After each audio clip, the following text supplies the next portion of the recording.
Okay, so it's down on the rock show, and this is possibly one of my favourite ways of getting an interview. I went up to this gentleman, who will now introduce himself.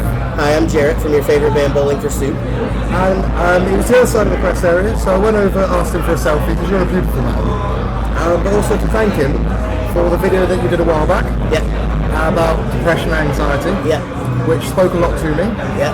And so we ended up doing this interview where we're going to talk a little bit about it. Okay, sounds good. I have absolutely nothing in mind so far of what I wanted to say. Okay, but just turn the recorder on. Is this on? I'll just go. Yeah, I believe we are rolling. I'll just double check. Dude, firstly, thank you. Yeah, I said it off camera, but I'll say it again on camera. Is thank you for actually speaking about stuff like that. It's helped people like me, because I think a lot of people do misunderstand when it comes to matters of mental health, that you can still be an extravagant big personality that's smiling a lot of the time, but it doesn't mean that you're actually finding things any easier than somebody who gives a very obvious sign of depression or whatever their sort of particular affliction may be. Right. Yeah, I think that people misunderstand. I mean, because depression, we use the word depressed all the time. I'm depressed, and what we're frowning or whatever. But depression as something that's literally affecting you day to day is not like that. I mean, but mine started with anxiety. I had a lot of things change in my life. I got a divorce and a lot of stuff right at the same time. Yeah. And the anxiety part kicked in, and the panic attacks or whatever, and then through the process of trying to figure out, I was going to two psychologists, counselors or whatever, and just trying to figure out if medication would help me or whatever, but I was literally just worthless. I could get up in the morning, get my kids to school, feed my dogs, and then it was back to the fetal position on the couch, and that was my day. Well, respect you for doing that base level, because that takes strength, man. Like, when you're feeling that way, just getting enough done. And well, you said the kids. It warms my heart that the thing that you did with your day was to look after your children. That's fantastic. Yeah, and you got it. There's things that you got to, and so I think that the argument about that is, and then as mine kind of graduated into being diagnosed with actual depression and anxiety, whatever. I hear the argument well, if you're depressed, then just go do something else and go do exercise and go all this. And I'm living proof that. I was in really good shape before this kicked in, and it's not like that. You can't get motivated to do anything. And it's but so for me, I was getting by on bare minimums. I'm lucky. I'm super lucky in the fact that the way that we do finances with Bowling for Soup or whatever, we don't just get a lump sum of money or whatever. We get a salary or whatever. So through all of this, when I literally physically couldn't do anything, at least I was able to pay my rent. Which is fantastic. Yeah.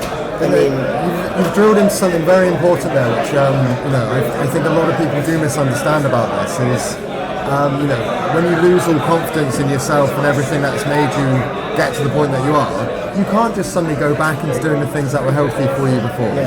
Because it's not necessarily even a lack of energy. That can be a factor, but if you lose faith in yourself, then you lose your faith in your ability to just go do some exercise or go do whatever it was you did before. We caught you guys in England, and watching you within this period, I wouldn't have known. Unless you'd actually done the video which you did, I really wouldn't have known, because you had talked about your way to the funny way on stage and made it seem like it was just because that's what you do, an everyday thing. It's easy. There's an easy defense mechanism if you could make it into a joke, and obviously, for me it kind of happened really fast. I gained a lot of weight pretty quickly, and then there's people in the audience that didn't realize. And then Jesus Christ, this guy's been eating a lot of sandwiches. So you just play into that. I'm up there to entertain, not to bog people down. And you can't blame. I don't blame the illness on all of it, but it's. I had a solid 2 years where I had zero motivation to do anything, and it wasn't and that's how long it took to get the depression and. That diagnosis. Once that happened, really it kind of all started clicking, and it's all started making sense, and then and it, not necessarily excuses, but at least there was validity to these feelings that I was having.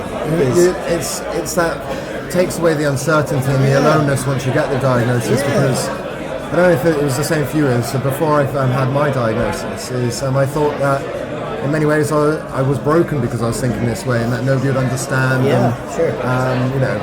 Then suddenly you find out that not only is it okay to feel that way, but there's a hell of a lot of people out there that are feeling exactly the same way. Definitely. And for me, the more people are talking about it, the more you realise that there are people like us that have the big personalities, that make jokes about their own sort of consequences to having these things, so that people think, it's like, well, it doesn't bother you because you're smiling. It's like, I'm smiling because it's my personality. Right. Like, I can't operate any other way apart from to come to, say, a press area or to go to a gig. I've got to be, energized and everything like that. That's just who I am. Yeah. I think it's the same with yourself from what you're saying in the video. No, you're exactly right. And it's there's an on and an off switch, and you when you're in the situations like such as this, or you got to, like, dude, I just flew in this morning. I just woke up and I brushed my teeth and came over here or whatever. And, like, I believe you're the first person I spoke to besides my tour manager. I am sorry about jumping on you. No, but it was okay. But you could even see how that, it's just like, I'm kind of standing there or whatever, and you come up and you introduce yourself, and I'm like, hey,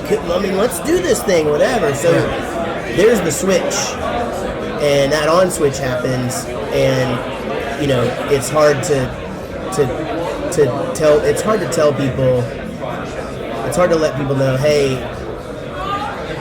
that was the hardest part for me, was like, hey, I don't always really feel that way.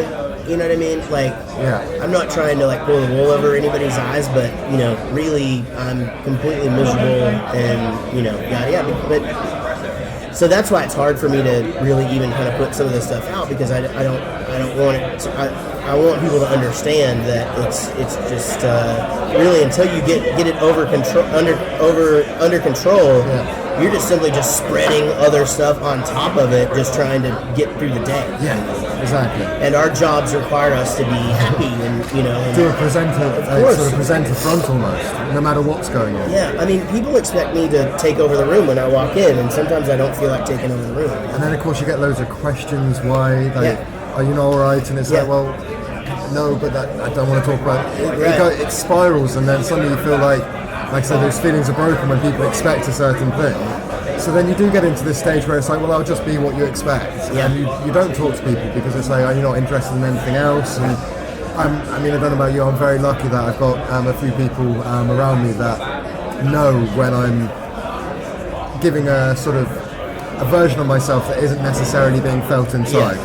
And you get into these, like, I tend to rely on habits of what I used to do. As I remember, the stupid things I used to do when I was generally of a happier sort of disposition. And so I just, like, a lot of the time pretend that I'm still, like, feeling that way, and I remember the way it used to be, and I try and force myself to present that way, because at least then I don't have as many questions being asked of me. I want to wrap this up because we could probably talk for hours. We probably could, about this. I'm going to ask the annoying question, but just if there is anything that you would recommend to anybody struggling at this point that's watching this night now, what advice would you give anybody that's sort of starting to realise they're feeling this way, deal with these feelings? The best thing, the first and best thing that you have to do is just talk to somebody. Your doctor or your parents or your best friend or someone that has these kind of issues. But get it out there, talk to somebody, and then the rest of it you'll already feel better once you get into those, talking about it, and then it's from there you just work on it. I mean, I don't think counseling is for everybody. I don't think medication is for everybody. For some people, you need both. I needed both, and that's the main thing, is you got to get it out there. Well, this has been a true honour. I think possibly my favourite interview of the year. Thank you so much, man. No, thank you. This is why I do what I do. Awesome. Me too. Thank you very much. Yes, absolutely, man. Cheers. Thank you.